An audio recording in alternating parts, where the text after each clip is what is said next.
is how do we get actual funding to be able to back up and scale these sort of initiatives which are happening from the community for the community, rather than sort of this top-down approach, which just doesn't serve, it doesn't sort of reach that local level. And so I think it's really important to be able to see sort of that interplay between women, how they're surviving these crises, not just seeing them as vulnerable, but then also, I've heard so much talk about localization and women, but if you're not funding them, then you're just using them. Claudia, you have seen firsthand how shifting from donor-driven aid to community-led efforts can make a difference. Can you share a story where this approach actually worked and that was in practice? I think with, like I said, with this, I think we're seeing it every day. So after the 2022 floods in Pakistan, we carried out a research, myself and two other colleagues.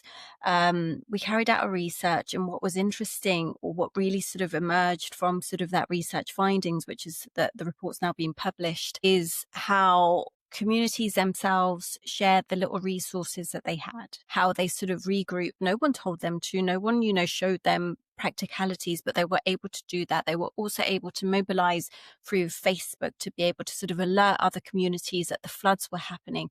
And so you're seeing, I think the idea that communities are defenseless, no, people survive.